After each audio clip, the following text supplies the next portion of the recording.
Ocean sediments provide valuable information for scientists to learn about climates of the past.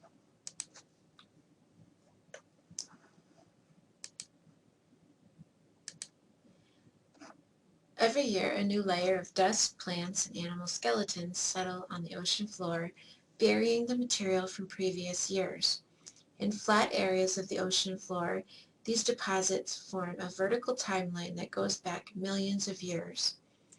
In this picture, on the left, the JOIDES Resolution research ship is shown. It has a large drill in the middle of the ship that's capable of extracting long cores of sediment from the ocean floor.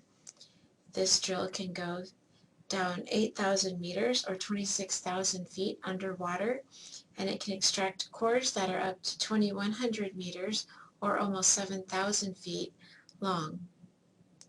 This vessel is also home, or temporarily home, to a team of scientists that are studying these sediment cores. These cores have fossils in them that help the scientists to learn the temperature of the water at different times in the past, and they also have dusts and minerals that tell the scientists about dominant wind and current patterns at different times in the past.